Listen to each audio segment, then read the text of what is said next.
inti u diħel il-belt minn Triq ir-Repubblika, fuq ix-xelluk tiegħek issib palazz sabiħ li darba kien iservi bħala l-Berġa ta' Provence.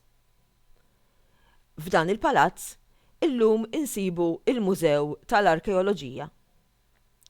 Ġewwa dan il-mużew insibu ġabra ta' fdalijiet interessanti li jmorru lura għaż-żmien preistoriku.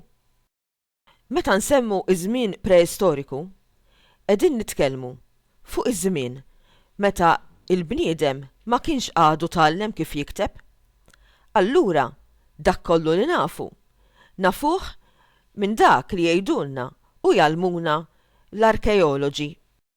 Din l-istatwa tal-Mara l-Ħoxna sibnija fit-tempji ta' Ħal Tarxin, waqt skavi immexxija mill-arkeologu Temi Żammit. Bil-kelma skavi nifhmu taħfir u tiftix għal fdalijiet storiċi. Wieħed jistaqsi għaliex dik l-istatwa ma ħallejniex Ħal Tarxin imma ġibni hawn fil-Mużew tal-Belt. Dan li qed taraw huwa fries. Jiġifieri tpenġija u tinqix fuq il-ġebla.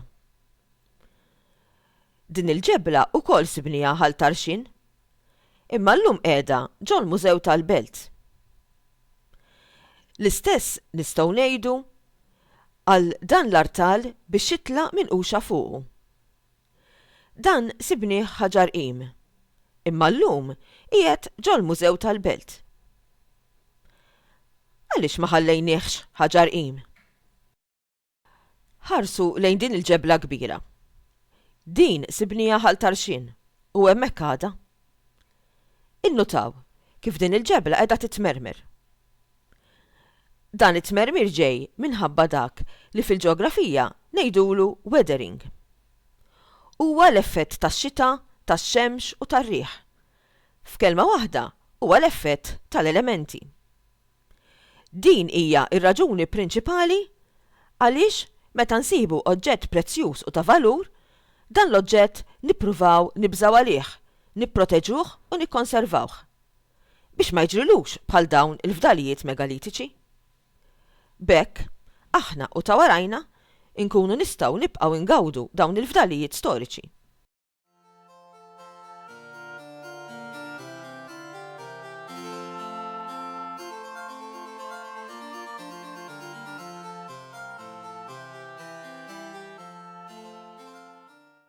Raġuni oħra għaliex niġbru bosta fdalijiet u norganizzawhom skont temi ġewwa l-mużewijiet hija sabiex ikun aktar faċli li żżurhom. Hekk nistgħu ngħidu li fil-Mużew tal-Arkeoloġija tal-Belt wieħed jista' jara ġabra ta' fdalijiet kollha kemm huma mill-perjodu preistoriku tal-Gżejjer Maltin.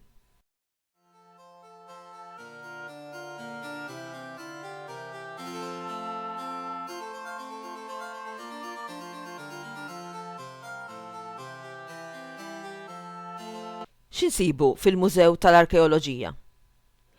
Insibu għodda li kien jużaw in-nies preistoriċi f'Malta biex iħaffu x-xogħol tagħhom.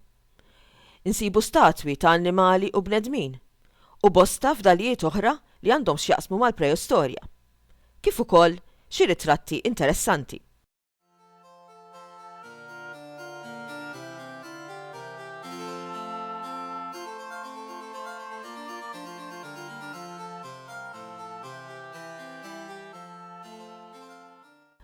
F'Malta, il-perjodu preistoriku jinqasam prinċipalment fi 3. Fil-Mużew tal-Arkeoloġija insibu fdalijiet mit-3 perjodi tal-preistorja. Ibda miż-żmien Neolitiku ta' Ardalam li jmur lura għal 5000 sena qabel Kristu, inkomplu bi żmien ir-Ram jew żmien it-Tempji u naslu sa żmien il-Bronż 2500 sena qabel Kristu. L-isbaħ u l-aktar oġġetti prezzjużi għal wiri fil-mużew huma dawk ta' żmien ir-Ram, jew kif inhu magħruf aħjar żmien it-Tempji. Insemmu pereżempju il-Mara Rieqda li nstabet fl-ipoġew ta' Ħal Saflini. Oġġett prezzjuż ieħor huwa l-istatwa magħrufa bħala l-Venere ta' Malta li nstabet fit-Tempju ta' Ħaġar Qim. Bosta fdalijiet jagħtuna ħjiel dwar ix-xogħlijiet li kienu jagħmlu n-nies preistoriċi. Hekk, pereżempju, dan l-art tal-mejda bix-xitel imnaqxin fuqu li ġej mit-tempji ta' Ħaġar Qim jurina kif in-nies ta' dawk l-inħawi kienu jaqalgħu xieklu mill-bidja. Mit-tempji ta' Ħaltarxin insibu fil-mużew artali mżejna tas-sew sabiħ, kif ukoll statwa kbira tal-mara l-ħoxna, il-fries bl-ispiralli u fries bin-naċ imnaqxa fuqhom. Bil-kelma fries nifmu tinqix ta' diversi forom fil-ġebel. Il-fries ta' annimali misjuba fit-tempji ta' Ħaltarxin u llum fil-Mużew tal-Arkeoloġija juruna li x'aktarx fl-inħawi ta' Ħaltarxin fil-preistorja in-nies kienu jrabbu l-annimali. Allura ngħidu li kienu raħħala.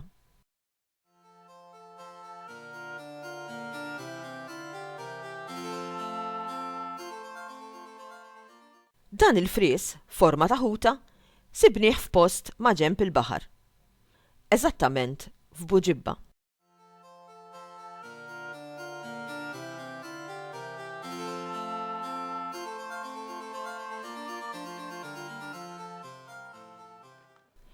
Ma nistgħux insemmu żmien ir-ram u nħallu barra l-ipoġew ta' Ħalsaflieni. X'inhi d-differenza bejn tempju u ipoġew? Fil-waqt li tempju jkun mibni il-fuq mill-art, ipoġew huwa post imħaffer taħt l-art. Fil-każ ta' Ħalsaflieni, l-ipoġew tħaffer fi 3 saffi. L-iskop ewlieni għalfejn tħaffer Ħalsaflieni kien dak biex jidfnu fih. Ħalsaflieni insibuh ġewwa Raħal Ġdid. Fil-Mużew tal-Belt insibu fdalijiet prezzjużi li nstabu Ħalsaflieni, fosthom l-istatwa sabiħa tal-mara riqda. Wara il-perjodu sabiħ ta' żmien ir-ram, fejn kellna il-bini tat-tempji megalitiċi tal-Ġgantija, ta' Ħaġar Qim, tal-Imnajdra u bosta tempji oħra, kif ukoll it-taħfir tal-ipoġew ta' Ħalsaflieni, naslu għall-aħħar perjodu tal-preistorja, dak ta' żmien il-Bronż. Sibna fdalijiet ta' żmien il-Bronż fost l-oħrajn fil-Baħrija, Borġ in-Nadur bil-Żebbuġa u fit-tempji ta' Ħaltarxin. Ninnutaw kif fil-waqt li l-fuħħar ta' żmien ir-ram huwa maħdum pulit u sabiħ, dak ta' żmien il-Bronż huwa ikraħ, nieqes mit-tiżjin u maħdum pjuttost ta' kafkaf. Hekk tajna ħarsa ħafifa lejn post mill-iktar interessanti għall-istorja ta' pajjiżna. Ma ninsewx li l-istorja hija il-memorja tagħna lkoll. Allura hemm bżonn napprezzaw aktar postijiet bħalma huwa il-Mużew tal-Arkeoloġija.